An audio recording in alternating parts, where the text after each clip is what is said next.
today I'm going to talk about our experiences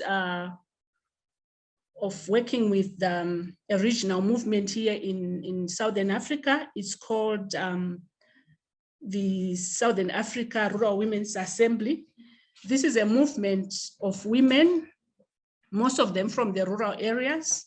It was formed in 2009 and is currently working in 10 countries in Southern Africa. Maybe we can show the map for, yes, thank you. So we are working in Zimbabwe, South Africa, Namibia, Eswatini. Eswatini is the former Swaziland, Malawi, Zambia, Mozambique, Lesotho, Mauritius, and Madagascar. And then also, there've also been attempts to link up with Angola. Last year, actually, they were supposed to have traveled to Angola to link up with one of the feminist movement in Angola called Ojango, but due to the travel restrictions because of the pandemic, the plans have been set aside for now. And also, it was also very difficult, I think, also to enter into Botswana, but I'm sure maybe with time, they will also be extending into Botswana. So just to give a background of the Rural Women's Assembly, it is a self-organized network or alliance of various national rural women's associations, assemblies, grassroots organizations, chapters of mixed peasant unions, federations, and movements. And they don't regard themselves as an NGO, but a self-organizing movement, women's movement that focuses on working with women in fighting for or defending the commons, whether it's seed, whether it's land, whether it's sea. So it's basically about defending the commons. The overall objective is to build linkages across the region and strengthening the self-organization of rural women in defending of the commons. In that way, when you talk about regional organizing, we are saying that we are trying to build a voice, something that is visible, to challenge power, and also advocating for alternatives that support issues around food sovereignty, climate justice, and rural livelihood. If we look at Southern Africa, of late, we've seen the continued increase in terms of food insecurity, mostly due to the economic shocks, issues around climate change, and also issues around conflict and security. I mean, we know what is happening in Southern Africa, in like areas like Mozambique, in Cabo Delgado. So those shocks have actually increased the issues around food insecurity, especially among women. And we know that women are the major producers of food, but most of them go to bed hungry. So the whole idea of the basic objective of the Rural Women's Assembly is to assist women to get organized so that they are able to challenge patriarchy, they are able to challenge power. Okay, the other objective is that the Rural Women's Assembly, it provides a space, a safe space where women can actually come and share their experiences, issues around opposing gender-based violence, opposing racism, whether it's xenophobia. So it provides a space where women can come and share their experiences and challenge power in various ways. They also, one of the objectives of the Rural Women's Assembly is to engage governments, even at regional level or international level, to have the women's voices heard. I would give an example of this. In Southern Africa, every year, the heads of states meet as part of SADC. So usually when they meet, Then the Rural Women's Assembly, in collaborations with other organizations, they set up a parallel process, which they call the People's Summit, where they also share their voices or share their concerns in terms of seeds rights, in terms of land rights for women. So for the Rural Women's Assembly, one of the issues or one of the highlights in terms of organizing has been the use of feminist schools. Annually, they do hold what they call feminist schools, where women from the several countries in SADC meet in one country. Basically, what happens is that for every year, they have a specific theme. I'll give an example, like in 2017, their focus was on land, seed, and labor. And then women hold more than half the sky, meaning that women are more than men, and also, but women do most of the work. Then in 2018, they ran a feminist school, which was entitled Women, Nature, and Alternatives. In 2019, it was a different year because they were celebrating their 10th anniversary.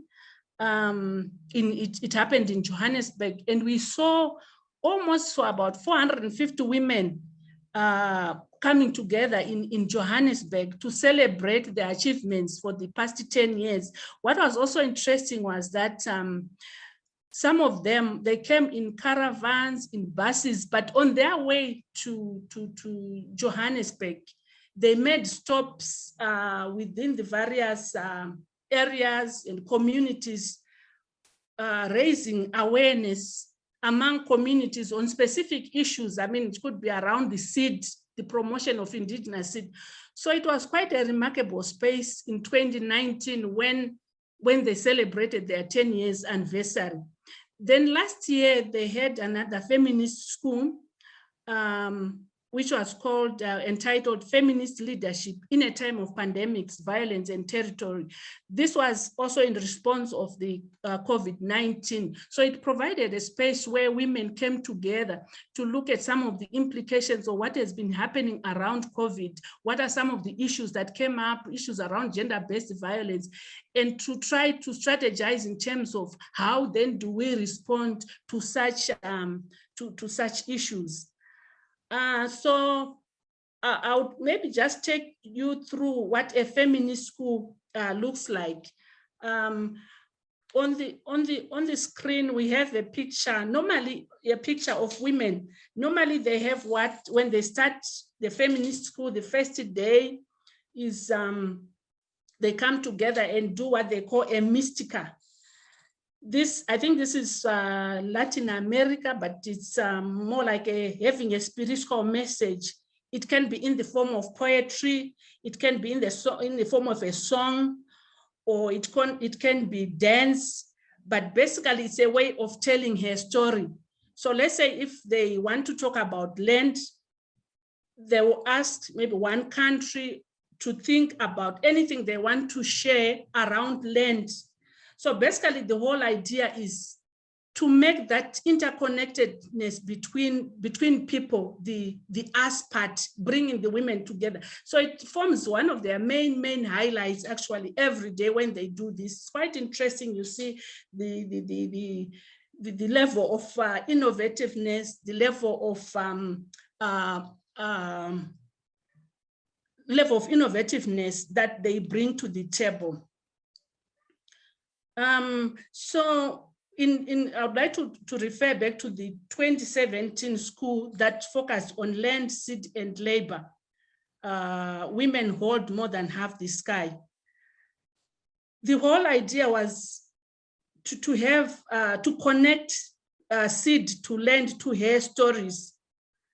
And also this space provided, especially the feminist political education, raising consciousness around feminism, but also deepening and developing consciousness of rural women, and also try to think about the feminism that that is informed by their experiences in terms of African feminism. What does it mean? So it's quite a very interesting space when they talk about, when they do the feminist schools and also develop that consciousness. It is also through the schools that it's also a space where they build leadership. I mean, I've had the chance to meet some of the women way back in 2017, but when I participate in some of the feminist schools, I've seen them grow, being able to lead and facilitate sessions to generate discussions within the women. So it's also a space where women are shaped to grow into leaders. It's also a space for sharing stories, a space for sharing seeds and skills. And most importantly, I think it's also a space for reflection, also creativity, trying to bring out creativity from the women. It's also a healing space. I mean, people carry different baggages. So when they come together, it's also a space where they consider it as a healing space as they walk in this journey. And last but not least, it's also about knowledge sharing and building the knowledge that they have. That's also part of their knowledge building. Maybe you can go to the next slide. Okay. That's it's an example of, it was a picture taken from the Zambia Feminist School, where women have time to read texts. They have time to discuss among themselves. They have time to ask questions, which is also part of, forms part of organizing. One thing I also wanted to share was like, in terms of expectations, normally when they start the feminist school, doing all the required work that is done, but they also have sessions in terms of their expectations, like what have you brought to share? Meaning that when people come into a session or into a space, they are not empty, but they have stories to share. They've got something that they want to give out. I'll just read out examples from some of the participants. What do you want to live with when you live? One will say, I want to live with the knowledge of breeding seeds, how to build activism amongst women. Someone would say, I want to get a clear understanding about farming and learn more ways of being independent. Some would say, I want to take with me knowledge of protecting indigenous seeds. I want to leave this school with information on how seeds become a commodity and what kind of seed to be used during the climate change. So from this conversation, the initial conversations, themes actually emerge out of those conversations, and the school will focus on some of those issues that they would have raised. So I think it's also very important when you work with movements that you start where the communities or where the people are. And one of the major sessions actually during the feminist school is how to understand power. Because I think it's very critical that as the women, that we understand power. How is power? What are the different forces, faces of power? How is power understood? Because that also gives the context. And in that way, you are able to come up with strategies on how to deal with some of the issues. So the issues around power, the power sessions, normally it's, they have different exercises. They'll say, okay, can you, in your communities, can you rank people in terms of power? Who is the most powerful and who is the least powerful? And then from there, you ask questions in terms of why do you say this person is more powerful than this? So in that way, they're able to generate in terms of how do you define power? But most importantly, it's about coming to the conclusion that we have power as individuals, power within as women, and also emphasize the importance of collective power or power with. So for me, during the feminist school, the session around power actually is very important because it's also transformational. So it's about understanding power within and also power with collective power as a way of organizing and dealing with as a way of confronting power. Also, during the sessions, I mentioned around reading of texts. They also use quite a number of different methods or tools that people use when they do political feminist political education. The use of role plays, the use of poetry in facilitating discussions, sharing and making her stories on sit and learn. So it's quite a variety of tools that will help them to move forward.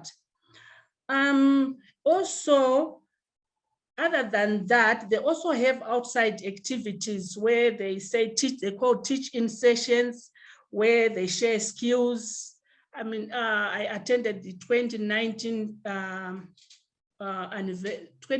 10th anniversary of Farwa, and one of I think it was a group of women from Zambia. They shared how to make manure from manure for gardening from leaves and dead wood. So it was quite encouraging also to see that as a space where women can come and share how to promote agroecology, even using local resources. We also had a presentation, I think it was from Zimbabwe, where they shared how to make a stove from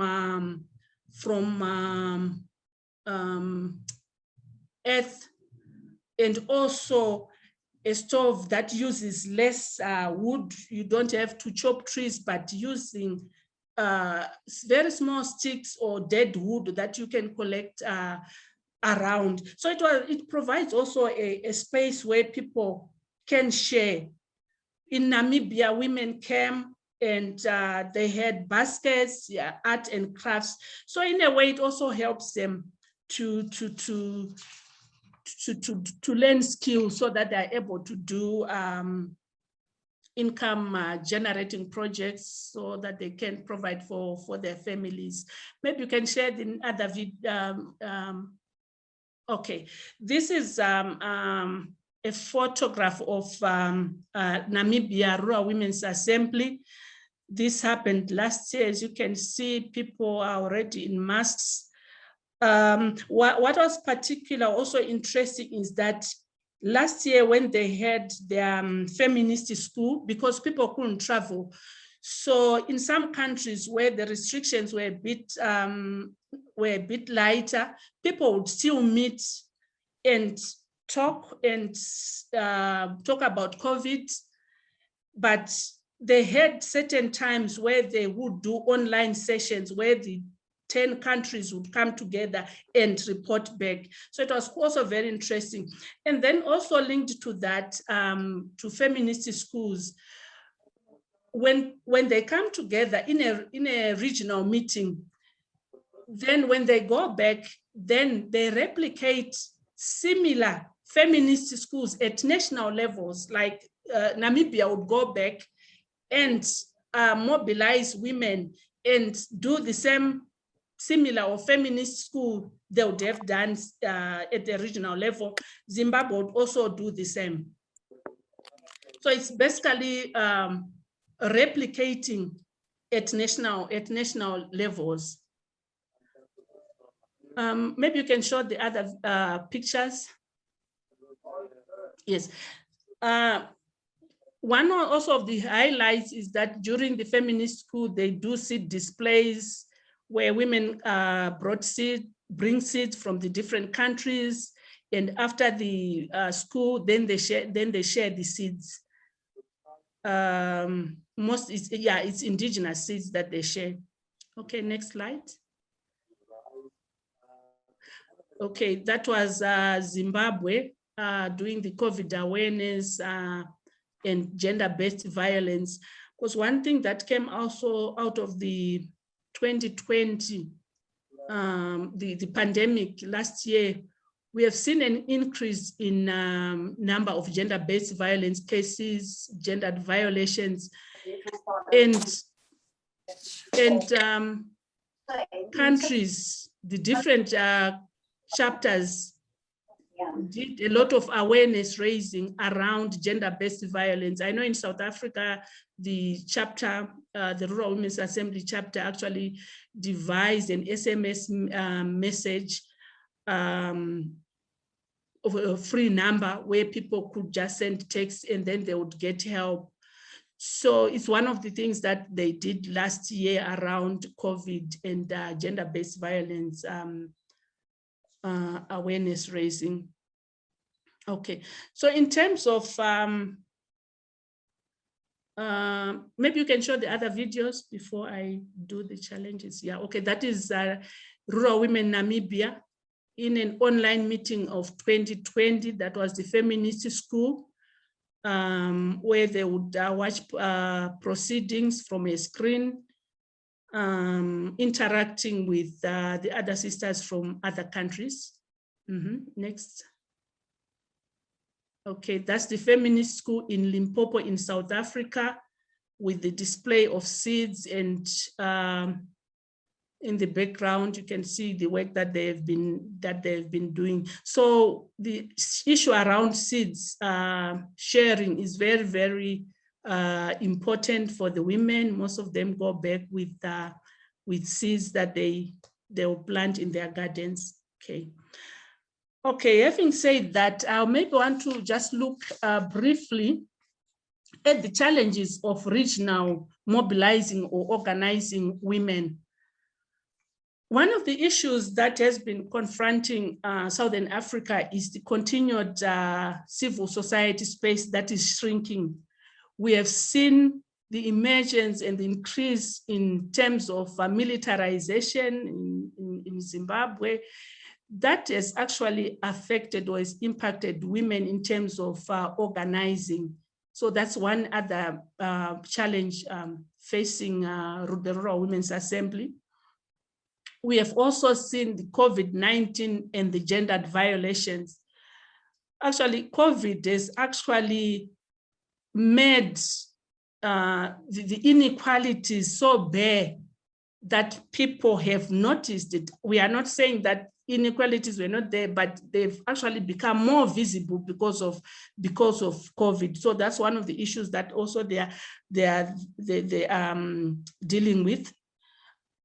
Thirdly, access to digital world varies per country, and rural areas have limited access to digital world. Now that, I mean, most of meetings are going online, but I know in some places where the lesser strict down, lesser lockdown rules, people were able to meet in small numbers.